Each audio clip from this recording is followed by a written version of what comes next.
Beginilah penampakan Masjid Potemerohum atau sering juga disebut sebagai Masjid Sultan Iskandar Muda yang berada di Kampung Busu Pulau Mesjid, Kecamatan Mutiara, Kabupaten Pidi. Masjid yang punya nilai sejarah tinggi, berada di tengah persawahan masyarakat. Masjid ini nampak sangat indah. Masjid ini sering menjadi tempat masyarakat melepaskan nazar sambil melaksanakan salat sunat.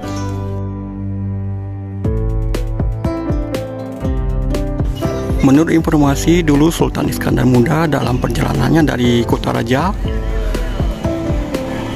untuk keliling Aceh singgah di sini dan melaksanakan salat, sehingga di dalamnya kita bisa melihat nanti ada bekas telapak kaki beliau.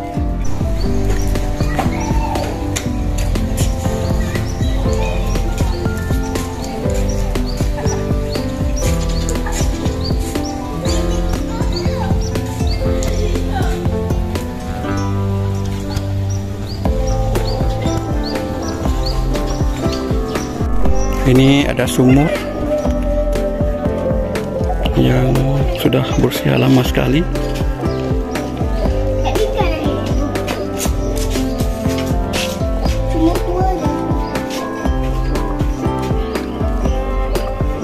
Dulu masyarakat saat salat di sini mempergunakan sumur ini untuk mengambil air wudhu. Sangat besar sumurnya.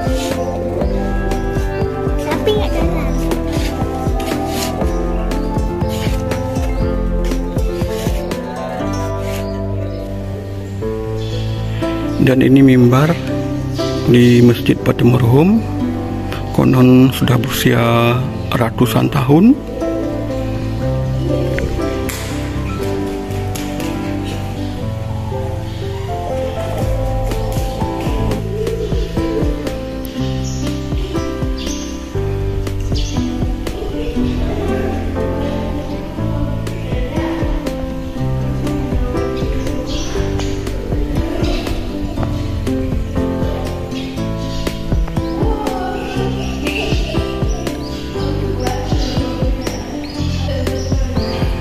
Beginilah penampakan di Masjid Potemerohum di Kampung Busu Pulau Mesjid, Kecamatan Mutiara, Kabupaten Pidi, Nanggro, Aceh Darussalam. Masjid ini sering menjadi tempat bagi mereka yang melepas nazar, misalkan sholat sunat di sini. Semoga Allah memberi kesembuhan untuk anaknya. Di sinilah sering datang masyarakat dari berbagai daerah untuk melepas nazar atau pelih kaoi dalam bahasa Aceh.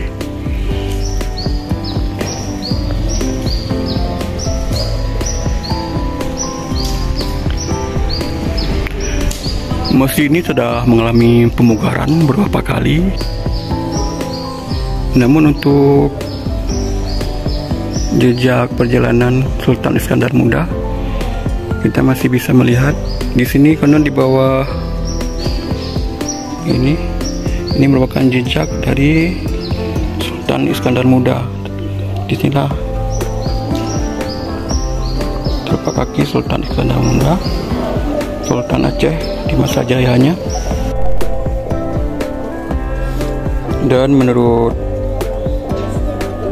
keterangan dari para orang tua di sinilah telapak kaki dari Sultan Iskandar Muda saat singgah di Masjid Potemerohum ini. Sudah dikasih keramik supaya jejaknya jangan sampai hilang. Masjid ini cuacanya sangat sejuk karena berada persis di tengah persawahan.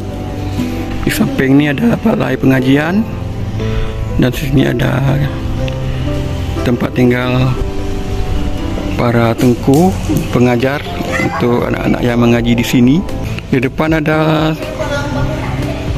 seperti rumah panggung khas Aceh yang sering dipergunakan oleh para masyarakat di desa Busu Gampung untuk beristirahat sambil menikmati sepoi-sepoi angin yang bertiup dari areal persawahan.